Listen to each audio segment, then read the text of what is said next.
toca venir, el año pasado virtual, ahora volvemos a este formato, pues yo diría semi híbrido, ¿no? Y saludo también a Agustín, que no sé dónde nos esté viendo, pero lo saludamos también. Voy a presentar algunos de los elementos que tenemos en el instituto que tienen que ver precisamente con los cambios en la demanda, o lo que puede generar un cambio en la demanda y consecuentemente puede tener efectos sobre la oferta. Primero quisiera empezar con un diagnóstico de la vivienda en Nuevo León. ¿Por qué lo hicimos así? Porque tenemos hoy los datos de vivienda de la encuesta nacional de vivienda y creo que deja muy claro cuáles son las necesidades no cubiertas en materia de vivienda y sobre todo hacia adelante qué se necesita en materia de vivienda. Y creo que eso nos puede ayudar mucho a diseñar la planeación y sobre todo tener unas perspectivas muy claras sobre la vivienda aquí en el Estado. En segundo lugar, hablar sobre la reforma de la ley del Infonavit y cómo esta reforma ayuda a cerrar brechas y a cubrir necesidades no cubiertas antes, los nuevos productos y los destinos de crédito, y finalmente reiterar lo que significa el nuevo crédito del Infonavit, que es consecuencia de los cambios que hemos estado haciendo. Entonces, para iniciar, aquí está el diagnóstico de vivienda de Nuevo León. Creo que es muy relevante tener en cuenta estos datos. Hoy se tienen un total de 1.6 millones de viviendas en el estado y tienes algunas viviendas que tienen algún problema estructural, otras que tienen necesidad de ampliarse o de repararse o mejorarse y otro tanto que están en rezago habitacional. Y de estas tienes otro tanto de viviendas que se necesitan. Estas hay gente, 1.7 millones de hogares que tienen la necesidad de cambiarse o de construir una vivienda nueva hacia el futuro. Entonces, la demanda potencial de la oferta en Nuevo León está ahí contenida y queda claro que tenemos que actuar en todos los frentes. Tenemos que actuar para mitigar el rezago estructural de las viviendas. El mayor rezago estructural se da, por ejemplo, en que la gente tiene carencias en cuanto a temas de estructuras, grietas, etcétera. Humedades es el segundo punto. Se tiene que actuar también para ampliar las viviendas y se tiene que actuar para que haya oferta disponible en el futuro aquí en Nuevo León. Aquí está, por ejemplo, del total de viviendas de Nuevo León, de los que tienen algún tipo de problema, cuáles son las fallas que hay en las viviendas. Y esto te habla, digamos, de muros hacia adentro, qué se necesita en la vivienda de Nuevo León. Y ahí está claramente identificado que el mayor problema tiene que ver con grietas en las viviendas y en las estructuras. Esto quiere decir que probablemente por la edad del parque habitacional en Nuevo León, que el 70% tiene al menos 11 años, pues tiene ese tipo de problemas. El segundo es humedades, que es lo que está en la parte izquierda de la gráfica, y otros problemas estructurales. Y esto constituye parte del rezago de vivienda y parte de lo que nos toca como organismos nacionales de vivienda atender, y es parte de la política nacional que ha planteado este gobierno federal para atender a todos sin excepción. Entonces ahí está claramente una veta de apoyo que se tiene que hacer en materia de vivienda y que tiene que ver con resolver este tipo de problemas estructurales. También está la necesidad futura. Entonces, de la necesidad futura de vivienda, o más bien de la necesidad de construcción o ampliación de vivienda, pues ahí está. La mayoría de las viviendas requieren construcción o ampliación de la vivienda y para eso tenemos también que satisfacerlo a través de programas específicos que ayuden a las familias a tener una mejor casa ya existente. Por otro lado, también se tiene aquí los hogares que necesitan o tienen la necesidad de comprar, rentar o construir una vivienda en el futuro. La mayoría de los hogares aquí en Nuevo León aspiran a comprar una vivienda, ¿no? O sea, de las necesidades futuras a comprar una vivienda y la otra parte a construirla. Esto es particular de Nuevo León. En el país en su conjunto, los números cambian. En el país, la mayoría de las personas prefiere construir su vivienda que comprarla. Pero aquí en Nuevo León la necesidad está más hacia la compra que hacia la construcción o la renta de vivienda. Pero esto también pone claramente hacia dónde tenemos que dirigir la política. Y la tenemos que dirigir en darle a las familias la posibilidad de que puedan construir, de que puedan comprar, y para eso se requiere parque de vivienda, construcción que ustedes hacen, y también se requiere que haya renta de vivienda. Y la renta de vivienda, aunque parezca pequeña la necesidad, es algo que no se ha resuelto en distintos niveles de gobierno, pero principalmente en el nivel local. Yo hablaba hace poco de que se requiere, sobre todo, voltear a ver el mercado de la renta, primero para formalizarlo. La mayoría del mercado de la renta ocurre en la informalidad. Si tú rentas un inmueble, normalmente pues, no te van a expedir una factura, te piden, ¿no?, que tengas una propiedad en garantía, te piden una serie de cosas que son hasta ilegales, si se quiere. Y tampoco hay una profundidad de un mercado secundario, por ejemplo, de seguros o de fianzas, etcétera, que puedan poner la renta. Son muy pocos los proyectos que realmente están en una formalidad absoluta de la renta, y esto nos impide desarrollar hacia el futuro también nuevos proyectos de pura vivienda en renta y demás. Entonces se requiere una política activa en el mercado de las rentas, y eso creo que corresponde a los gobiernos locales. Corresponde también planear urbanamente el territorio para que permita y se lleve la construcción de la vivienda, y también la posibilidad de que haya, por ejemplo, lotes con servicios que permitan satisfacer esa necesidad de construcción de vivienda.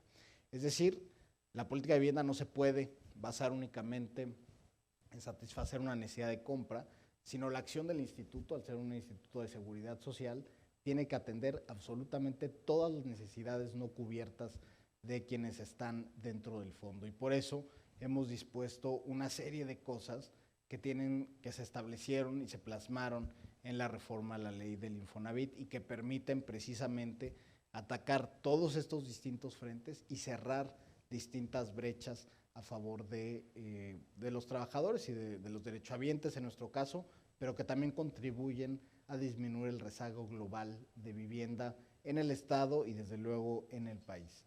Reformamos la ley del Infonavit, que salió promulgada en diciembre de 2013, y aquí lo que tiene esta lámina es dónde estamos parados con la reforma y qué hemos hecho hasta el momento respecto a la reforma.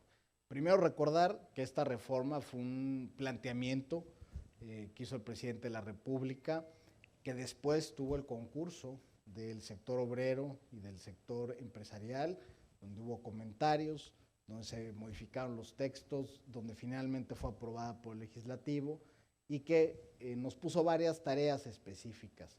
4 en las que voy a abundar. Una fue sacar las reglas de otorgamiento de crédito, que esas fueron aprobadas el 16 de abril pasado.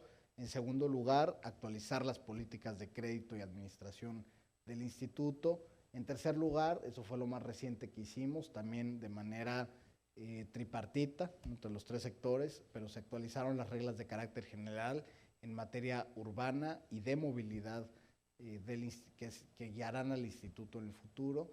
Y finalmente está en construcción un nuevo portafolio de crédito que está contenido en lo que denominamos reglas de negocio. Entonces, estos 4 puntos ya se han cumplido 3 de los 4, y en un periodo desde hoy hasta el primer semestre de 2023 se hará una modificación a todo el portafolio de crédito sin excepción. Entonces, esperaríamos que crezca la oferta de crédito del instituto, porque vas a pasar de tener prácticamente un producto de crédito, que es el hipotecario, a 23 productos de crédito, que es lo que esperamos completar en esta transformación del portafolio.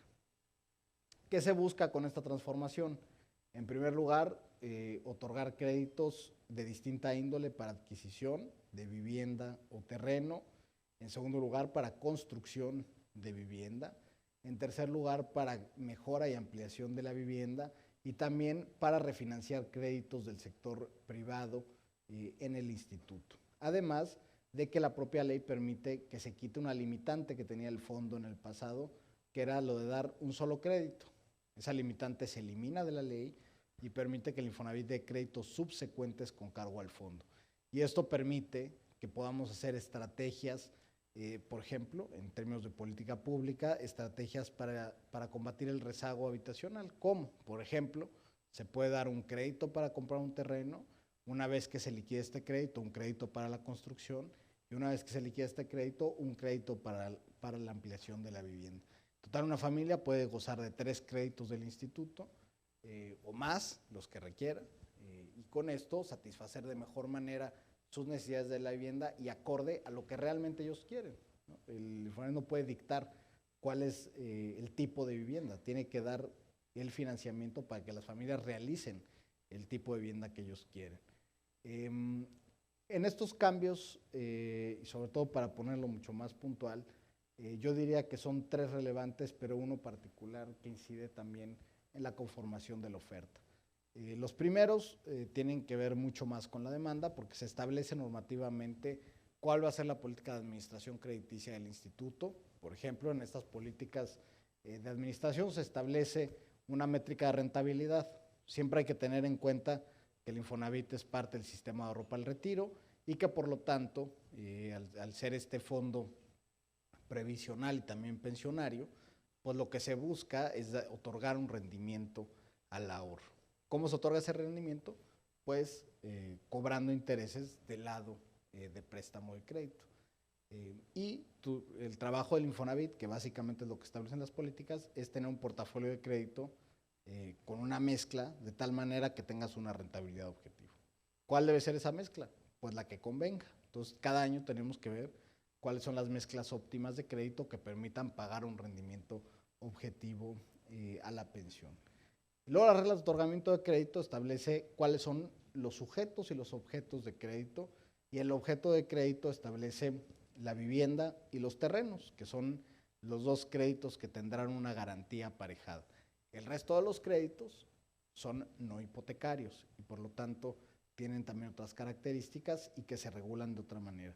Pero los créditos con garantía real, pues se establece que tendrán que cumplir, de acuerdo con la ley, con observar la reglamentación urbana de riesgos y ecológica vigente en el territorio. Y tomando en cuenta esto, más la reciente reforma constitucional en materia de movilidad, más desde luego las obligaciones que derivan de la ley de vivienda y demás, es que las reglas de carácter general en materia urbana y de movilidad establecen lo que el Infonavit quiere para el desarrollo urbano de las ciudades. ¿Y esto qué significa? Bueno, pues que estas reglas de carácter general, igualmente trabajadas con el sector sindical y el sector empresarial, establecen los parámetros que se considerarán para evaluar la ubicación de la vivienda que sea susceptible de financiamiento. Y yo incluiría ahí la vivienda y, desde luego, los terrenos susceptibles a financiamiento. Las condiciones que vienen las herramientas para la acción colectiva de mantenimiento de áreas de uso común. Eso también se estableció desde las reglas de otorgamiento de crédito, y estas reglas de carácter general también establecen que toda vivienda, sobre todo aquella nueva que se haga en conjuntos, tendrá que tener algún método de gobernanza. Se habló incluso en las discusiones de si debíamos de obligar a la hipoteca con servicio o no. Yo creo que más bien tiene que ser obligar un método de gobernanza. Nosotros no nos podemos meter tampoco en cómo se gobierna el territorio. Tiene que ser algo, yo creo que gestivo, y tiene que ser algo auténticamente social. Y por lo tanto, lo que sí se estableció fue que hubiera condiciones de gobernanza sobre estas unidades habitacionales. Ahora, ¿qué se propone en las reglas de carácter general? Uno, desaparecen los famosos polígonos de contención urbana y se transforman en las zonas de consolidación urbana. Estas zonas de consolidación urbana tienen una visión de urbanismo positivo y urbanismo negativo. ¿Qué quiere decir eso? Que primero se dice dónde no se debe de construir y dónde no, pues en zonas de riesgo, por ejemplo. Y por eso se utiliza dentro de las capas de información el Atlas Nacional de Riesgos. Pero también tiene una parte de urbanismo positivo de dónde sí se debe construir, ¿no? Entonces ahí del dónde sí es donde vemos una oportunidad también de orientar el desarrollo urbano en el territorio. Y entonces ahí se estableció, por ejemplo, un radio de 2.5 kilómetros a las viviendas para que se contara con satisfactores como centros de salud, acceso a vías primarias de comunicación, opciones de movilidad y escuelas, ¿no? Entonces, ahí está cómo imaginamos el territorio y se queda en este reglamento. También se considera que las viviendas que cuenten con opción de movilidad, cuando cuente con alguna movilidad, alguna opción de movilidad, que puede ser, por ejemplo, el transporte público, pero no es privativo del transporte público, sino son las distintas modalidades de transporte las que se consideran, y además incorpora un vector espacio-tiempo, es decir, no solo es los 2.5 kilómetros, sino que en materia de movilidad tengas trayectos de media hora. Entonces, eso es lo que se está estableciendo en las reglas, y estas reglas entrarán en vigor en mayo de 2022, ¿no? Y a partir de entonces serán vinculantes para todos quienes quieran transaccionar su vivienda a través del crédito Infonavit. Y todo esto, que es el marco normativo y que se ponen las reglas que, digamos, tienen incidencia sobre la demanda y sobre la oferta, deriva en nuevos productos y destinos del crédito. ¿Cuáles son las nuevas soluciones financieras que propone el Infonavit? Bueno, las que están desde luego en la ley, pero cada una tiene tiempos y tiene discusiones por distintas. En primer lugar está desde luego el crédito de adquisición de suelo. Es yo creo que de los más próximos a ver la luz. Tiene aparejadas discusiones sobre cómo se va a hacer la verificación del terreno. Va a ser un terreno con servicios, eso ya se establecieron las reglas de otorgamiento de crédito, pero hay otras cosas que estamos viendo. Mucho para que jale este crédito de adquisición de suelo, pues tendrá que ver con los planes de desarrollo urbano metropolitano de ordenamiento territorial con las que cuenten los estados o los municipios. Está el crédito para la autoproducción de vivienda. Hoy ya tenemos una experiencia importante a través del crédito Construyo Infonavit, que permite que cualquier persona, ya sea en un terreno propio, incluso en un terreno ejidal, pueda construir una vivienda, pero eso es con fondeo bancario. Tenemos que transitar hacia un esquema donde se pueda decidir si el fondo fondea este tipo de créditos. Desde luego, tener créditos subsecuentes. Hoy solo está vigente la opción de segundo crédito Infonavit, que también es con un concurso de fondeo bancario. Sin embargo, también se tiene que transitar hacia que haya un segundo, tercero, cuarto o el crédito que sea necesario para la gente. El refinanciamiento de los créditos es bien relevante. En la reforma financiera de 2014 se permitió que tú pudieras migrar tu hipoteca del banco A al banco B y que te la pudieran refinanciar si había mejores condiciones financieras. Sin embargo, en esa reforma se excluyó al Infonavit y Foviste de participar en este mercado de refinanciamiento. La reforma a la ley del Infonavit permite que el Infonavit pueda adquirir hipotecas originadas 100% en el banco y las pueda refinanciar a mejores condiciones de la banca.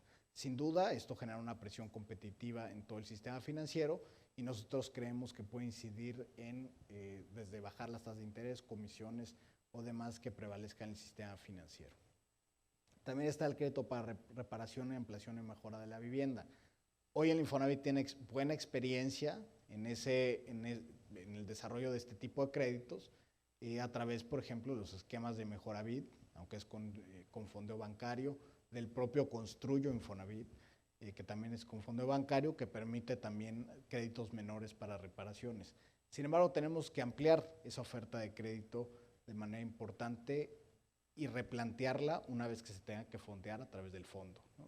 Muchas veces, pues cuando le cuesta a la banca, pues a lo mejor el Infonavit no se mete tanto en el diseño, pero creo que es importante dar ese paso para que nosotros, a través de créditos propios con el fondo, pues se puedan diseñar estos nuevos créditos para reparaciones, ampliaciones o mejora.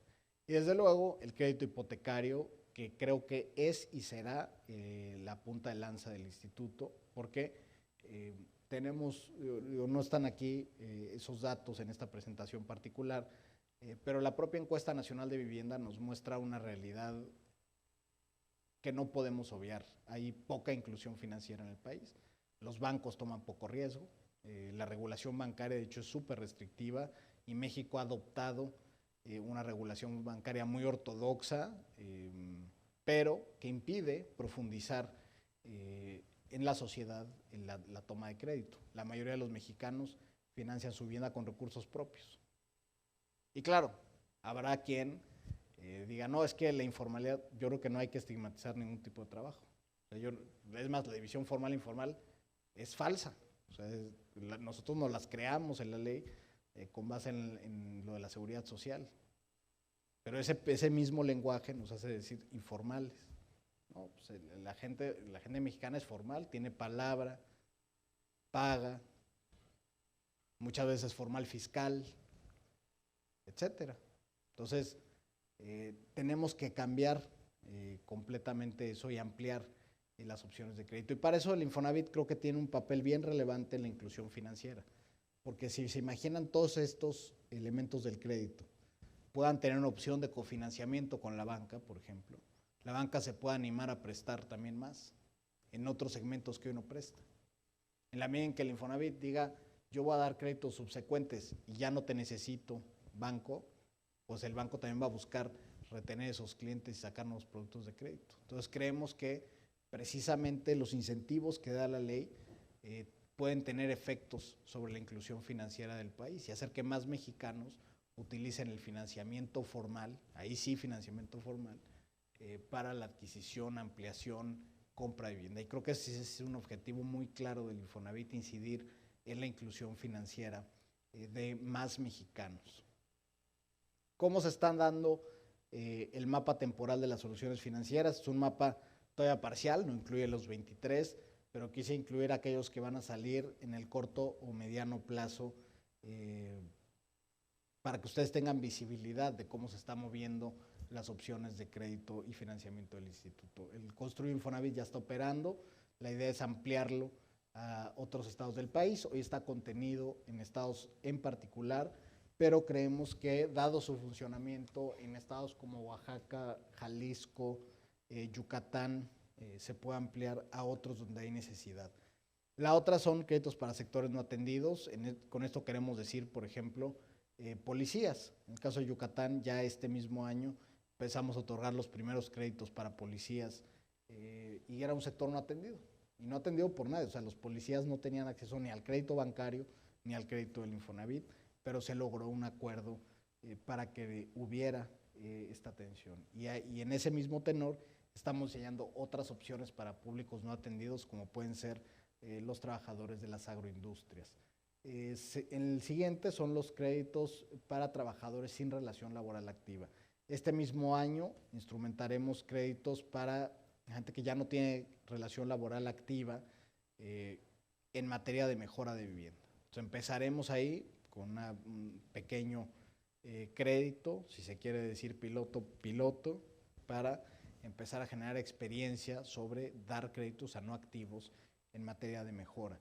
En materia hipotecaria para no activos está cuenta Infonavit más crédito bancario, eso creo que va a ser también algo muy importante que también ya está, algunos bancos incluso ya están listos, pero queremos que haya más bancos que participen en el programa y por eso empezar a operar en el último bimestre del año, pero el punto es que los trabajadores que ya no tienen relación laboral activa pueden llamar su dinero a un crédito bancario para aplicarlo como enganche.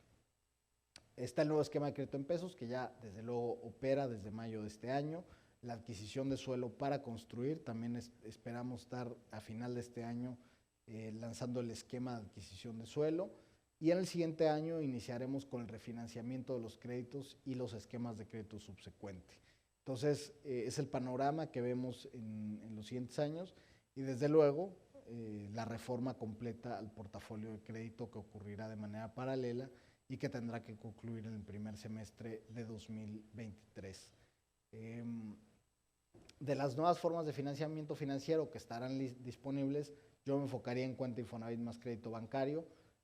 Como lo he dicho, este me parece que puede tener un efecto muy importante sobre la dispersión, sobre el crecimiento económico del país, porque permite distribuir mejor el uso del ahorro, ¿no? Aquel ahorro que está en las cuentas del instituto, que la gente no lo está utilizando, pero que tiene acceso a un crédito bancario. Lo mejor es poder utilizar ese ahorro y poder comprar inmuebles de mayor calidad, mejor ubicados, etcétera. Entonces aquí estamos abriendo la puerta a que, por ejemplo, profesionistas independientes, ¿no?, que ya no cotizan en la seguridad social, pero que cotizaron alguna vez, puedan utilizar su ahorro del Infonavit para comprar una vivienda y una mejor vivienda, ¿no? Entonces el objetivo de cuenta Infonavit más crédito bancario, que estará disponible en el último bimestre de este año. Y hacia adelante, creo que el refinanciamiento de los créditos va a ser muy importante, dependerá mucho de cómo diseñemos la solución financiera. Creo que ahí hay claramente dos modalidades para el refinanciamiento. El primero es algo muy clásico, ¿no? Entonces, simplemente traer un crédito originado en la banca y ponerlo a mejores condiciones. Y el otro tiene que ver con poder hacer también una revaluación del activo y prestarle a la gente un sobrecrédito para que mejore su casa, ¿no? Y esto sería muy importante porque te ayuda de alguna manera a hacer un cash out de la plusvalía del inmueble contra un mismo crédito. Finalmente, el nuevo crédito Infonavit, creo que ha sido acertado haberlo sacado en este momento. Hemos tenido coyunturas valiosas, por así decirlo. Cuando lanzamos Unamos Crédito, ¿no?, que fue en febrero del año que viene, al siguiente mes iniciamos con la pandemia. Y creo que Unamos Crédito fue fundamental para que se pudiera mantener a flote muchas de las transacciones de venta de vivienda. Y ahora, justamente cuando empieza la recuperación económica del país, cuando vemos que se empiezan a generar empleos, etcétera, este mismo año salió un nuevo crédito Infonavit que, al bajar las tasas, estimula la demanda de vivienda y acompaña la recuperación económica del país. Para resumir, el nuevo crédito Infonavit, que yo sé que muchos de ustedes ya los conocen, permite que haya un pago que no dependa del estatus laboral del trabajador. Es una parte transformacional. Otra parte es que se generan tasas de interés competitivas y sobre todo con una lógica de administrar mejor los créditos. La banca tradicionalmente piensa en los sujetos como personas de riesgo, ¿no? Entonces, si eres un trabajador o si eres una persona millonaria, ¿no?, que tienes $1 millón de pesos en el banco, ganas 100,000 pesos, no sé qué, te catalogan como menos riesgo y te prestan más barato. Y a quien menos se puede financiar, le prestan carísimo, ¿no? Porque dicen, es que me va a defoltear. Pero pues deberían de pensar al revés, y es lo que nosotros hicimos. Decimos, lo que queremos es reducir la probabilidad de impago y por lo tanto financiamos más barato a quien menos gana.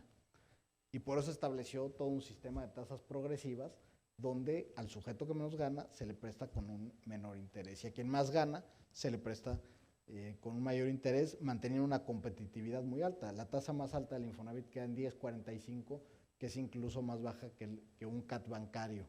Entonces, la realidad es que generamos un esquema de tasas competitivas y disminución de la probabilidad de impago. Hacia adelante eso genera varios beneficios. Hay menor costo operativo para el instituto, se fortalece la información del acreditado porque estamos desde el nuevo sistema de originación y el crédito obligando o incentivando a que haya una consulta del propio buró de crédito y además al permitir que haya créditos subsecuentes generas que el propio acreditado genera una buena conducta hacia el Infonavit porque tiene incentivos a sacar siguientes créditos. Aumenta la cantidad de créditos, ¿no? Estamos perdiendo una expansión global este año del 7% sobre el crédito hipotecario en todos los cajones salariales. También hay un incremento importante en el porcentaje de utilización del monto máximo de crédito. ¿Por qué? Porque más personas de altos ingresos están prefiriendo también utilizar el crédito Infonavit ante estas nuevas condiciones. Porque antes lo que pasaba es que aunque el monto de crédito era 1.800.000, lo máximo que se utilizaba era 700,000 pesos, 800,000. Ahora, al tener más personas de altos ingresos queriendo utilizar Infonavit, precisamente por las tasas más competitivas, ha aumentado también la utilización del monto máximo de crédito, además de los cambios que se hicieron en los cofinanciados. Y mejora la perspectiva del manejo de cartera porque otra vez se vuelve mucho más barata y eficiente la administración de los créditos. En el pasado, con las tasas por ejemplo, del 12%, un acreditado que ganaba un salario tenía una tasa del 12%. ¿Y qué pasaba, por ejemplo, en episodios como las prórrogas, que lo permite la ley, la prórroga, ¿no? Te agarrar una prórroga 6 meses, pues que en esos 6 meses el crédito se capitalizaba al 12%. Entonces la administración era más cara. O sea, incluso si querías demandar posteriormente el crédito, traías un saldo mucho más alto que se había capitalizado durante ese tiempo. Incluso si querías hacer programas de condonación de esas capitalizaciones después, pues tenías que condonar más monto porque se iba capitalizando a una tasa más alta. Con las nuevas estructuras de créditos, al tener tasas más bajas y sobre todo tasas más bajas asociados a los créditos que normalmente podrían entrar en impago, pues es más barata la administración del crédito. Entonces, eso también va a generar hacia adelante mejores cosechas crediticias y mejor administración del crédito, ¿no? Las características del crédito ya los conocen, ¿no? Tenemos todo para que haya un aumento en la demanda por adquirir una vivienda. Y eso lo estamos viendo a través del nuevo indicador que sacamos, el índice de adquisición de vivienda en México. Esto es digamos, una encuesta que saca de manera periódica, trimestral, que le hicimos con base en el índice de confianza del consumidor y tomamos la metodología de lo que usan otras hipotecarias en el mundo, particularmente Freddie Mac y Fannie Mae en Estados Unidos, y que lo que miden es el apetito que tienen los consumidores por sacar bienes, como la confianza del consumidor, que te mide qué tanto los consumidores están dispuestos a gastar en la economía. Lo mismo mide este índice y lo que hemos visto es que viene subiendo el índice de adquisición de vivienda. Y también, aparejado con la encuesta que nos arroja el índice de adquisición de vivienda, se tiene la encuesta donde vemos cuál es el tipo de crédito que le interesa a la gente, ¿no? La mayoría de quienes responden estas encuestas estarían interesados en la adquisición de un terreno, en la adquisición de vivienda, prácticamente en partes iguales, y construcción, ¿no?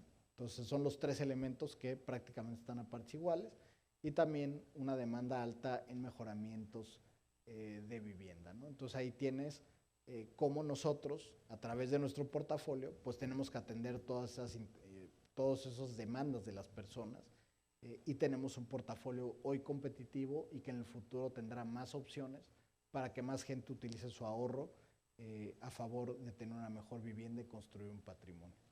Entonces así estamos en cuanto a la demanda y los cambios que vienen en la oferta de vivienda en el país. Muchas gracias.